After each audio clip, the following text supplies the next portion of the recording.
여러분 안녕하세요. 여행복 전도사 돌청아재입니다. 오늘은 2020년 7월 30일 목요일입니다. 요즘 매 주째 이렇게 장마가 계속되고 있는데요.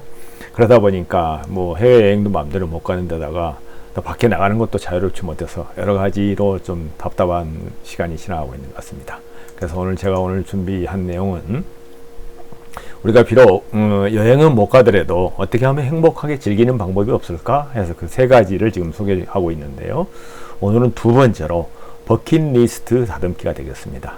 여러분 우선 얘기에 앞서서 구독과 좋아요를 부탁드리겠습니다. 자, 지난 시간에는 여행은 못 가도 행복하게 즐기는 방법에서 여행 되새김질 하기에 대해서 말씀드렸습니다. 오늘은 그 두 번째로 버킷리스트 다듬기가 되겠습니다. 여러분 다 버킷리스트를 가지고 계시죠? 자, 그렇다 그러면 한번 어떻게 하는 건지 한번 살펴볼까요? 여러분들 버킷리스트 하면은 이런 곳에 가보고 싶어 하는 것이 대부분 버킷리스트잖아요.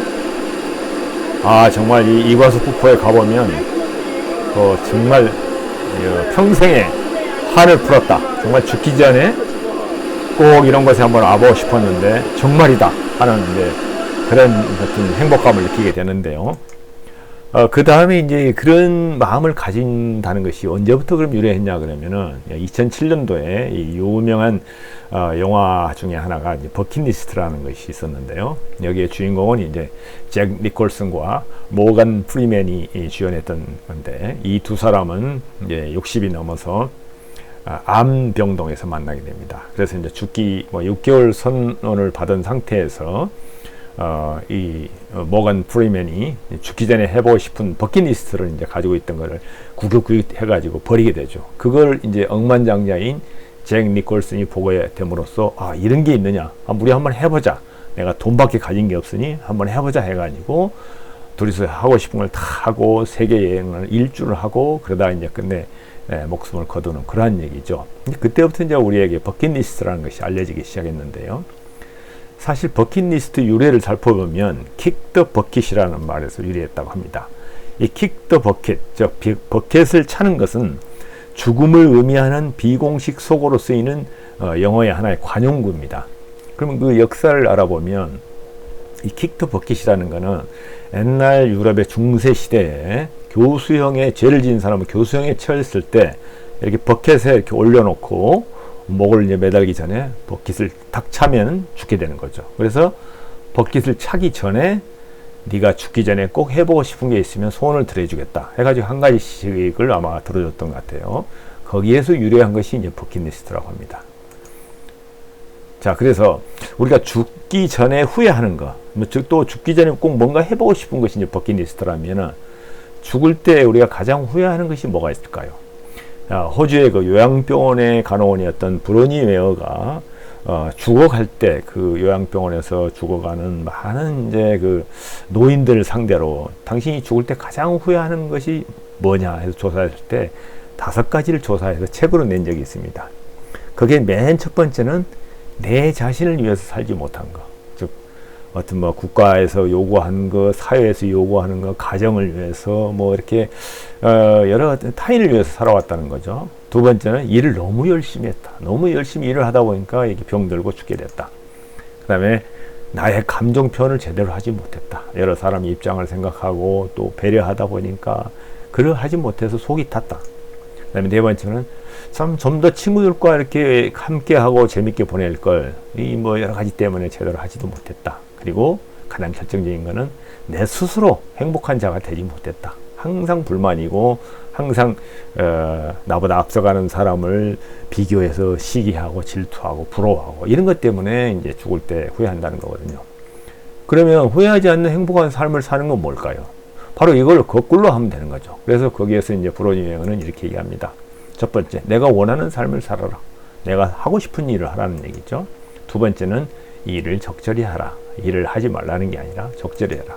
세 번째는 내 자신을 표현해라. 내가 기분이 좋다, 나쁘다, 어떻다 하는 걸 표현하고 속앓이를 하지 말라는 거죠.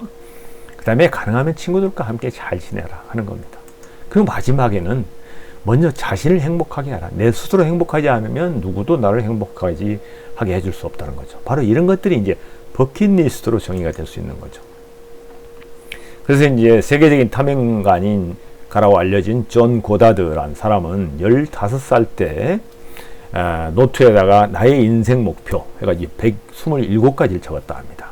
그래서 40년 후에 라이프지에서 이 꿈을 이룬 사내이다 그래가지고 이 40년 후에 그 존 고다드의 그 기록을 추적을 해서 보니까 127개 리스트 중에 106개의 꿈을 이루었다고 합니다.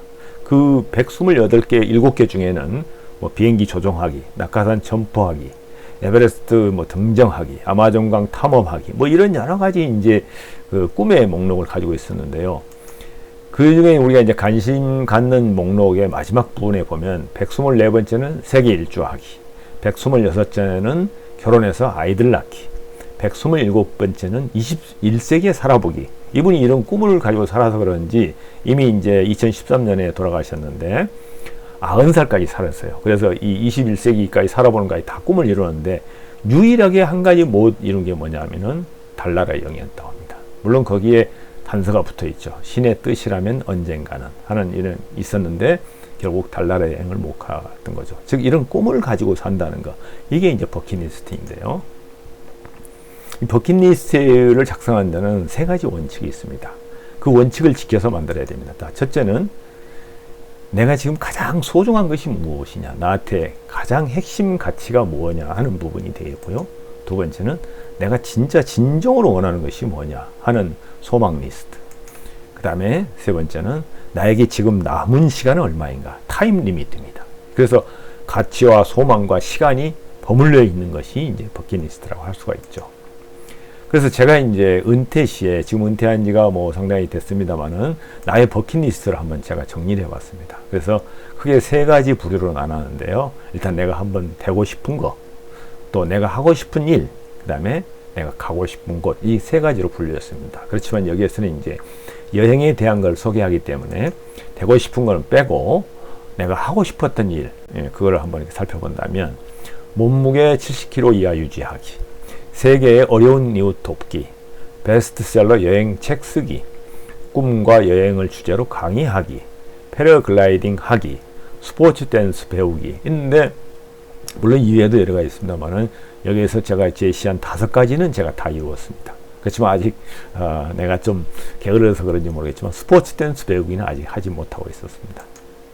그 다음에 내가 가고 싶은 곳, 물론 많은 리스트가 있습니다만은 내가 중요하게 생각했던 버킷리스트는 북미 대륙을 횡단하는 자동차 여행을 한번 해보자. 그 다음에 남미 대륙 투어와 파타고니아라는 곳에 트레킹을 한번 해보자. 그 다음에 유럽과 지중해의 그 아름다운 해안 지역을 자동차로 한번 돌아보자. 그 다음에 아프리카의 세렝게티 국립공원 투어와 북극, 남극을 한번 가보자. 이렇게 했는데 앞에 3가지는 지금까지 이루었지만 뒤에 아프리카 및 북극, 남극은 아직 가지 못했습니다. 그래서 그걸 향해서 지금 열심히 제가 이제 버킷리스트를 달고 갖고 하고 있습니다. 자, 그래서 북미 대륙 횡단 자동차 여행은 은퇴하자마자 부인과 함께 40일간 약 15,000km를 주행하면서 24개 국립공원을 방문하는 이러한 루트로 해서 북미 대륙을 캐나다와 미국을 이렇게 횡단했던 적이 있고요. 그 다음에 이제 한갑을 맞이해서 친구들과 함께 해서 남미 5개국을 한 달간 이렇게 여행했던 버킷리스트를 달성하게 됐습니다. 그리고 최근에는 유럽과 발칸반도 중심으로 해서 지중해 중에서도 아름답기로 유명한 아드리아해를 일주하는 자동차 자유여행을 이제 40일간 했던 기억이 있습니다. 그런데 자, 그러면은 이제 여행 버킷리스트 다듬기, 뭐 그럼 이런 버킷리스트를 어떻게 다듬나는 건가 한번 보시겠습니다. 나만의 여행 버킷리스트를 만들기부터 따져보면 버킷리스트는 여행은 한편의 연극을 연출하는 것과 같습니다. 그래서 이것도 하나의 육하 원칙에 따라서 여행을 설계해야 됩니다. 내가 여행을 왜 가야 되지? 누구랑 갈까? 어디로 갈까? 언제? 무엇을 어떻게 할까? 이렇게 써야 돼. 이 정리를 하는 게 이제 버킷리스트인데요. 대개 우리 지금 버킷리스트 하면 어디로 갈까에 집중이 되어 있죠. 어디로?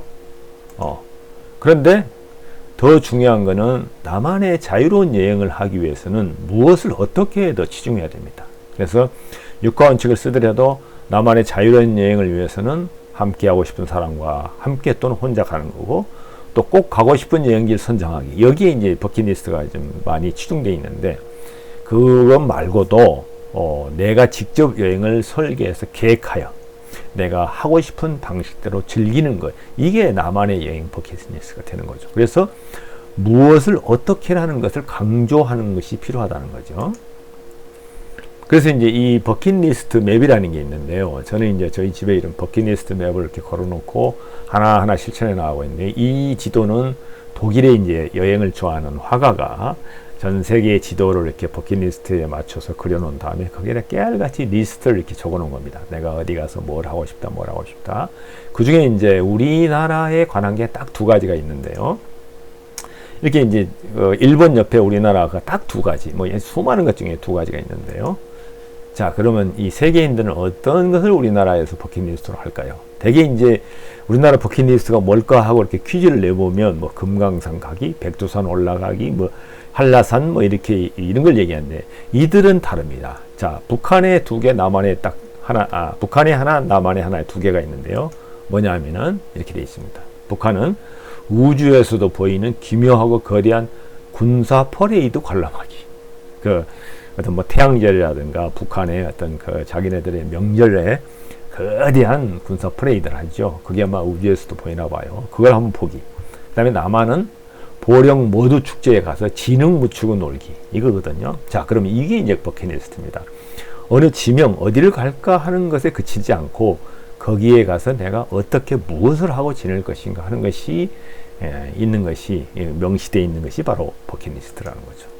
자, 그래서 좀 더 이제 구체적으로 보면은, 자, 기존 버킷리스트를 한번 봅시다. 우리가 이전의 버킷리스트는 유럽이다 그러면 뭐 이탈리아 로마, 스위스 융프라우 알프스, 그다음에 그리스 산토리니 섬, 이걸 가겠다 했다면, 이제 수정된 버킷리스트는 이렇게 고쳐야 됩니다. 이탈리아 로마에 가서 야경 투어를 즐기기, 스위스 융프라우에 가서 패러글라이딩 하기, 그리스 산토리니 섬에서 크루즈 여행으로 섬을 한 바퀴 돌기, 뭐 이런 식으로 이제 버킷리스트를 다듬어서 고쳐야 되는 겁니다. 그래서 북미도 마찬가지. 미국 뉴욕 그랜드 캐년, 캐나다 나이아가라 폭포를 한다면 미국 뉴욕 센트럴 파크에서 마차 타기, 그랜드 캐년 림 투 림, 사우스 림에서 노스 림까지 트레킹하기, 캐나다 나이아가라 폭포에서 파워 보트 타기, 이렇게 무엇을 어떻게 할 것인가로 구체화되면서도 다듬어져서 명시되어야 된다는 거죠. 그 다음에 페루 마추픽추, 이과수 폭포, 우유니 소금 사막을 가는 것이 목적이 아니라 거기에 가서 와이나 픽추 올라가기, 이과수 폭포에서는 보트 투어 해보기, 그래서 그 폭포 밑에까지 들어가기, 우유니 소금 사막에서는 지프를 타고 이 사막을 일대를 다 돌아보기, 이제 이런 것들이 구체적인 이제 요즘 보완된 다듬어진 버킷리스트라는 거죠. 그리고 만약에 보다가 기존의 버킷리스트 중에서도 이런 게 빠졌다 하면 추가하는 겁니다. 예를 들어서 칠레 토레스 델 파이네 국립공원에서 더블로 트레킹 하기, 이런 것들 추가하면서 수정하고 다듬는다는 거죠. 자, 그래서 이제 이거를 하나씩 더 이제 실례를 들어보면, 이탈리아 로마 하면 콜로세움이 생각나잖아요. 그럼 콜로세움만 보고 오기가 아니라 야경 즐기기가 들어갔으면 스페인 계단에 가서 직접 그 현지인들이, 젊은이들이 즐기는 이 계단의 모습을 보면서 야경을 즐기는 것, 이제 좀 달라지는 거죠. 구체화되는 거죠. 그 다음에 캐나다 나이아가라 폭포, 어마어마한 이 말발굽 폭포를 보고 오는 것에 그치는 게 아니라 거기에서 나이아가라에서 그 폭포에 내려오는 그 급류가 이렇게 흐르게 되는데, 거기에서 급류와 보트 타기 즐기를 한다. 그래서 이제 뭐 쾌속 보트를 탄다든가 이렇게 해서 이제 좀 액티비티를 또 추가하는 거죠. 그 다음에 페루 마추픽추로 올라간다. 그러면 이건 뭐 저희들이 옛날부터 이제 교과서에 나오는 사진이고, 여기 가서도 물론 감동스럽지만 이거를 이제 좀 더 보완해서 한다면, 이게 이제 그 마추픽추 보이는 뒷산, 뾰족산이 와이나 픽추인데요. 와이나 픽추에서 마추픽추를 내려다보기, 이 이제 등산을 해서 올라가서 보면은 이런 모습이거든. 그럼 새로운 어떤 마추픽추의 모습을 보면서 감동이 더 다가오는 거죠. 그리고 이제 또 추가를 한다면, 남미 가서 뭐 잘하는 이과수나 뭐 우유니 소금 사막만 보게 하는 게 아니라, 파타고니아 있는 토레스 델 파이네 국립공원에서 이런 W 트레킹, 유명한 세계적인 트레킹이거든요. 이걸 이제 하게 되는 걸 추가해서 다녀옴으로써 버킷리스트를 좀 더 세분화시키면서도 구체적으로 무엇을 어떻게 하기가 이제 추가되는 거겠죠. 그래서 이제 이렇게 해서 보완하는 걸 제가 방법을 가르쳐 주는데, 저는 이제 아까 제가 간단히 소개한 버킷리스트 중에 하나를 요걸 사실 우주여행을 꼭 한번 해보고 싶습니다. 아직 이만큼 돈을 모아놓은 것도 없고 당장에 할 수 있는 건 아니지만 버킷리스트의 마지막에 이걸 꼭 올려놓고 언젠가는 죽기 전에 우주여행을 꼭 한번 해보고 싶습니다. 여러분도 한번 꿈꿔보시죠. 네, 지금까지 여행은 못 가도 행복하게 즐기는 방법, 첫 번째는 여행 되새김질하기를 소개시켰고요. 오늘은 두 번째로 버킷리스트 다듬기를 설명해 드렸습니다. 자, 마지막으로 다음 주에는 세 번째, 여행 기록 남기기에 대해서 말씀을 드리겠습니다. 지금까지 여러 가지 말씀이 유익했다고 생각하면 구독과 좋아요를 부탁드리겠습니다. 자, 그리고 이제 매주 월요일 오후에는 우리 돌청부부의 남미 여행 이야기가 계속 이루어지겠습니다. 많은 시청을 부탁드립니다. 감사합니다.